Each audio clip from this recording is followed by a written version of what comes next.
Assalamualaikum warahmatullahi wabarakatuh. Bertemu dengan saya Muhammad Fikri di podcast Pojok Takaful.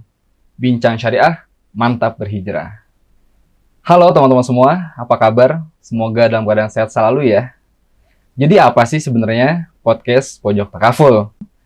Pojok Takaful adalah merupakan podcast takaful umum di mana kita akan membahas A sampai Z tentang asuransi syariah. Tentunya dengan kedatangan tamu yang luar biasa, yang pastinya ditunggu oleh semuanya. Kesempatan kali ini sudah ada di tengah-tengah kita, yaitu saya ditemani oleh Bapak Fajar Nindyo sebagai Wakil Manajer Takaful Institute. Langsung saja kita sapa ya. Ya, Assalamualaikum Pak Fajar. Waalaikumsalam warahmatullahi wabarakatuh. Gimana Mas kabarnya Fikri? Pak? Alhamdulillah sehat, Mas Fikri. Alhamdulillah. Pak Fajar kesibukannya apa nih Pak sekarang? Ya, saat ini saya diamanai oleh PT Asuransi Takaful Umum, Mas Fikri. Jadi saya memegang jabatan sebagai Wakil Manajer Takaful Institute, yang dalam hal ini memang bertugas untuk memberikan semacam pemahaman kepada baik karyawan ya maupun nanti untuk keluar tentang asuransi syariah, begitu. Jadi ini baru 1 tahun dan mudah-mudahan melalui media podcast ini juga nanti kita lebih mudah untuk mengenalkan konsep asuransi syariah ke masyarakat di Indonesia. Amin, amin. Kesibukan luar itu ada Pak? Ya, saat ini saya senang traveling, Mas. Traveling. Jadi pergi kemana-mana, karena memang konsep di Takaful sendiri juga sudah menganut ini konsep bekerja dari mana saja ya. Jadi ini memungkinkan kita juga untuk mengisi waktu setelah jam kerja selesai, ya tidak ada salahnya kita mengenal alam Indonesia yang sungguh luar biasa, Mas Fikri. Oh gitu. Boleh dong Pak di-spill dikit nih Pak, kira-kira tempat mana yang paling berkesan? Ya, salah satu yang saya sangat suka itu kalau di Jakarta, di Kota Tua ya, Mas Fikri. Karena memang di situ banyak sekali tersimpan bukti-bukti sejarah bagaimana ketika dulu VOC masuk ke Indonesia. Kemudian juga di situ juga terdapat beberapa peninggalan yang bisa kita lihat terkait dengan kantor asuransi di situ, Mas. Jadi sebenarnya juga ada kaitannya juga nih dengan yang sering kita lakukan sehari-hari gitu. Oh gitu. Jadi bisa belajar sejarah juga ya, Pak? Betul ya, kita kan harus juga menghargai sejarah, Mas. Oh iya, betul sekali. Nah, buat teman-teman semua, ini podcast perdana ya di podcast Pojok Takaful gitu. Makanya pasti seru banget gitu. Oke, Pak Fajar. Jadi di kesempatan ini kita akan bahas terkait dengan sejarah, Pak. Nah, tentunya teman-teman semua yang ingin tahu lebih dalam lagi tentang sejarah dari asuransi yang kita akan bahas itu. Boleh Pak Fajar sebagai prolog ya. Ya. Sebenarnya seperti apa sih sejarah secara umum dulu ya dari perasuransian yang ada di dunia ini kayak gitu. Iya, Mas Fikri. Jadi memang kalau kita kembali kepada teori-teori sejarah asuransi, itu memang yang bisa kita pelajari ada 2 ya. Jadi ada sejarah tentang asuransi konvensional, juga di sisi lain ada sejarah yang terkait dengan asuransi syariah. Nah, untuk dasar dari asuransi konvensional itu banyak para ahli yang menyatakan bahwa prinsip dari asuransi itu lahir ketika di zaman bangsa Babilonia ya, Mas Fikri. Jadi bangsa Babilonia itu dikatakan dulu menghuni wilayah Sungai Efrat dan Tigris ya. Jadi kalau sekarang itu di sekitar Irak, kalau kita lihat di petanya ya, Mas Fikri. Nah, para ahli ekonomi dan juga ahli asuransi menyatakan bahwa konsep dasar dari asuransi sebagai bagian dari risk management itu sudah ada di zaman kerajaan Babilonia. Jadi kita bisa menengok sejarahnya. Jadi di tahun 1750 sebelum Masehi itu ada sebuah prasasti hukum kuno yang disebut sebagai Kode Hammurabi ya, Mas Fikri.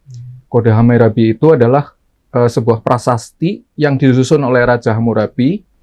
Isinya itu sekitar 282 pasal ya. Jadi banyak sekali yang diatur di situ, termasuk mulai dari perdagangan, kemudian ada perbudakan, dan include juga adalah ganti rugi kerusakan. Nah, disinilah konsep dasar dari asuransi itu kemudian lahir. Jadi disebutkannya itu sebagai bottom contract ya, kalau kita baca di literatur itu. Apa itu bottom contract? bottom contract itu adalah suatu aturan di mana ketika seorang pedagang atau pemilik kapal ya pada saat itu meminjam uang, dia posisinya berarti sebagai peminjam atau borrower, dia mendapatkan pinjaman atau loan dari lender ya, dalam hal ini investor, guna mendanai aktivitas pelayaran. Jadi di zaman dulu kan memang perdagangan dunia itu banyak dilakukan melalui laut ya, aktivitasnya. Dari satu tempat ke tempat lain, pemilik kapal itu melakukan aktivitas pelayaran. Nah, mekanismenya itu, ketika si kapal itu selamat sampai tujuan, si pemilik kapal itu harus mengembalikan pinjaman plus bunganya di situ. Nah, tapi dalam kondisi sebaliknya, ketika kapalnya ternyata hilang, misalkan tenggelam atau mungkin dirampok di tengah laut, maka si pihak pemilik kapal itu tidak diwajibkan untuk mengembalikan dari pinjamannya itu tadi, Mas Fikri. Jadi sudah diserahkan mekanismenya bahwa kalau terjadi kemalangan, maka pinjaman tersebut tidak wajib dibayarkan kepada pihak lender. Tetapi kalau kapalnya selamat sampai ke tujuan, maka pinjaman itu harus dikembalikan plus dengan bunga pinjamannya. Nah, para ahli menyatakan bahwa kontrak perjanjian ini tuh mirip dengan konsep asuransi, tapi dalam bentuk yang memang masih primitif, Mas Fikri. Itu kalau kita lihat dari teori dasar asuransi konvensional ya. Nah, di sisi lain, di periode yang hampir-hampir sama juga, karena di tahun sekitar 1630 sampai 1520 sebelum Masehi itu, pada saat itu juga Nabi Yusuf hidup ya.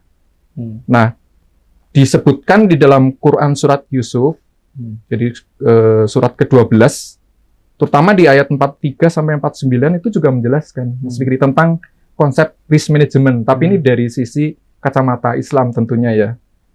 Jadi kalau kita baca kembali di dalam Quran surat Yusuf itu dari ayat 43 sampai dengan 49, itu kan di situ ada sebuah cerita ya. Ini kita berbicara tentang histori atau cerita di dalam Al-Qur'an dulu ya. Nah, di situ dikisahkan bahwa Raja Mesir itu sempat mengumpulkan para pemukanya ya. Pejabat-pejabatnya dikumpulkan karena apa? Karena dia itu bermimpi melihat 7 ekor sapi betina yang gemuk-gemuk, kemudian dimakan oleh 7 ekor sapi betina yang kurus. Lanjut lagi, mimpi juga tentang 7 tangkai gandum yang hijau, kemudian ada 7 lainnya, tangkai lain yang kering. Nah, si raja ini kemudian berusaha untuk menakwilkan, tetapi karena dia tidak mempunyai kemampuan untuk mentakbirkan mimpinya, dia kumpulkan para pembesar kerajaan, termasuk juga paranormal pada saat itu ya. Jadi dia ingin tahu gitu, sebenarnya takbir mimpinya itu artinya apa. Nah, di ayat 44, ternyata para pembesar itu tidak bisa menakwilkan mimpi itu. Jadi di situ disebutkan, itu hanya mimpi-mimpi yang kosong. Jadi dari situ kemudian ada seorang pelayan, jadi kalau kita tarik lagi ya di ayat sebelumnya, ini kita berbicara tentang cerita ya di Quran surat Yusuf ini. Jadi dikisahkan Yusuf itu kan di penjara ya, karena waktu itu dia sempat dituduh akan melakukan sesuatu yang tidak sesuai lah ya.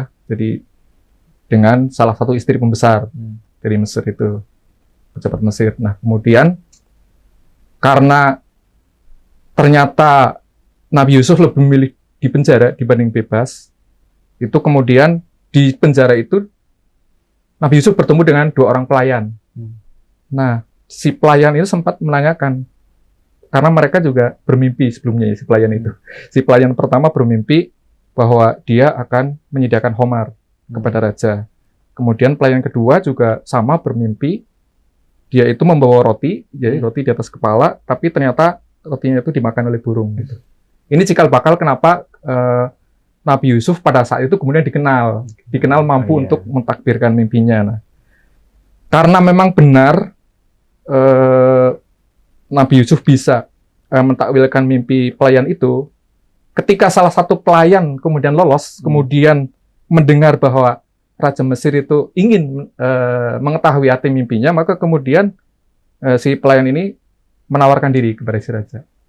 Saya punya kawan dulu ya di penjara itu, dia mampu untuk mentakbirkan mimpi raja. Nah, kemudian datanglah si pelayan itu ke tempat Nabi Yusuf di penjara. Jadi di ayat 46 di sini disebutkan, Yusuf, wahai orang yang sangat dipercaya, terangkanlah kepada kami takwil mimpi tentang 7 ekor sapi betina yang gemuk yang dimakan oleh 7 ekor sapi betina yang kurus. Kemudian 7 tangkai gandum yang hijau dan 7 tangkai lainnya yang kering, agar aku kembali kepada orang-orang itu agar mereka mengetahui. Nah, kemudian di ayat 47, Nabi Yusuf mengatakan 7 ekor sapi betina yang gemuk itu diibaratkan adalah bahwa Mesir itu harus bercocok tanam selama 7 tahun berturut-turut, Mas Fikri. Jadi yang dikatakan di sini 7 ekor sapi itu 7 tahun sebenarnya. Ya, 7 tahun. Jadi 7 tahun berturut-turut itu kamu harus bercocok tanam seperti biasa. Nah, kemudian dilanjutkan lagi di ayat 48, itu menjelaskan tentang 7 bulir gandum kering ya. Nah, setelah 7 tahun itu akan masuk masa-masa yang sulit. Selama 7 tahun tadi ya, menghabiskan apa yang kamu simpan untuk menghadapinya, kecuali sedikit dari apa yang kamu simpan. Nah, dari sini kemudian sebenarnya Nabi Yusuf memberikan advice atau nasihat bahwa ketika 7 tahun pertama itu jangan kamu habiskan semua. Simpan. Ya, jadi ini kan bagian dari teori menabung mungkin ya. Jadi ketika kita mempunyai keluasaan harta atau rezeki itu, jangan sampai kita habiskan semuanya, tapi sebagian itu harus kita simpan guna menghadapi nanti resiko berikutnya di tahun-tahun berikutnya ketika kita menghadapi masa-masa sulit. Gitu. Nah, ini yang kemudian menjadi dasar bahwa sebenarnya teori manajemen risiko di dalam Islam itu sudah jauh-jauh juga diajarkan di zaman dulu gitu. Jadi paralel dengan apa yang tadi ada di konsep yang konvensionalnya. Seperti itu Mas Fikri, kalau lihat sejarahnya ya. Jadi dari zaman sebelum Masehi itu memang sudah ada yang namanya teori dan praktek dari manajemen risiko. Termasuk di situ adalah sisi asuransinya gitu, Mas Fikri. Oh itu. Iya. Jadi bermula dari adanya risiko ketika masa itu, akhirnya berkembang terus ya Pak ya, dengan sejarahnya pada saat ini asuransi menjadi lebih modern dan juga menjadi kebutuhan banyak orang gitu ya Pak ya? Iya, betul. Iya. Nah, kemudian kan kita bisa membaca lagi di zaman Nabi itu, bahkan sebelum zaman Nabi ya, di zaman Jahiliyah itu sudah pernah ada yang namanya teori akilah, praktik akilah ya. Itu juga banyak dikutip oleh para ahli asuransi syariah, terutama bahwa sebenarnya konsep dasar dari asuransi juga sudah ada di zaman Nabi SAW. Jadi kalau kita boleh kembali melihat apa yang terjadi di praktek akilah itu ya Mas Fikri. Jadi di zaman dulu kan suku-suku Arab itu sering bertikai ya. Bertikai, iya. Karena yang namanya zaman-zaman dahulu itu masih belum bisa bersatu gitu kan. Sebelum Islam datang banyak sekali terjadi konflik antar suku. Nah, pada saat itu sudah memang menjadi kebiasaan kalau misalkan terjadi konflik yang menyebabkan salah satu suku itu terbunuh oleh suku lainnya, nah maka si keluarga terdekat dari si pembunuh ya, si keluarga terdekat pembunuh itu wajib membayar yang namanya uang darah atau blood money ya. Ya, jadi uang darah itu sebagai kompensasi yang harus diberikan kepada si ahli waris terbunuh, Mas Fikri. Nah, akilah inilah yang kemudian sebenarnya istilahnya itu atau diartikan itu adalah sebagai keluarga terdekat dari si pembunuh gitu. Jadi kemudian diadopsi menjadi konsep dasar dari asuransi syariah.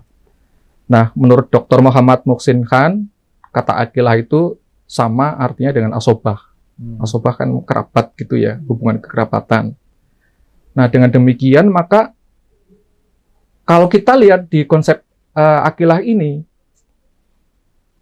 kecelakaan itu bisa disamakan dengan tadi ya proses pembunuhan. Tapi ini pembunuhan yang tentu tidak disengaja. Kalau pembunuhannya memang disengaja, itu mekanismenya tidak melalui denda. Ini kan seperti denda, tapi dengan kisos ya. Kalau hukumnya kan seperti itu. Jadi tetap bahwa sumber penyebabnya harus sesuatu yang memang tidak disengaja kejadiannya.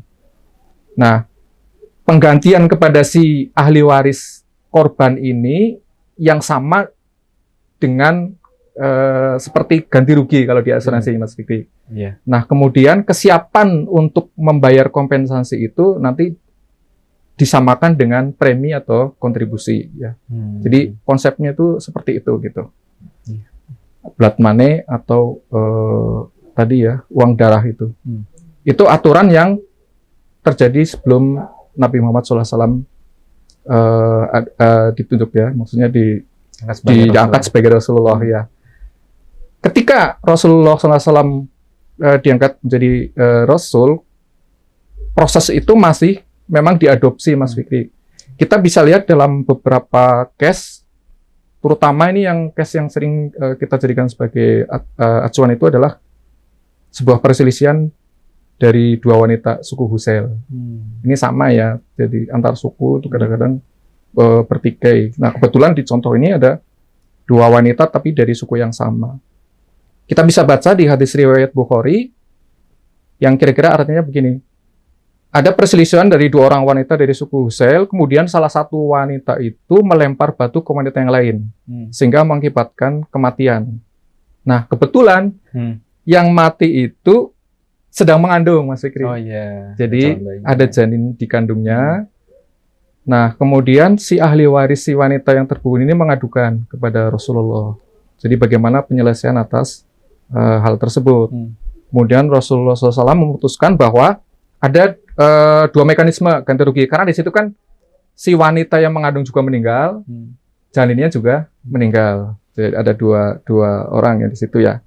Nah, atas peristiwa meninggalnya janin, itu dari si pihak keluarga pembunuh nanti harus membebaskan seorang budak laki-laki atau perempuan.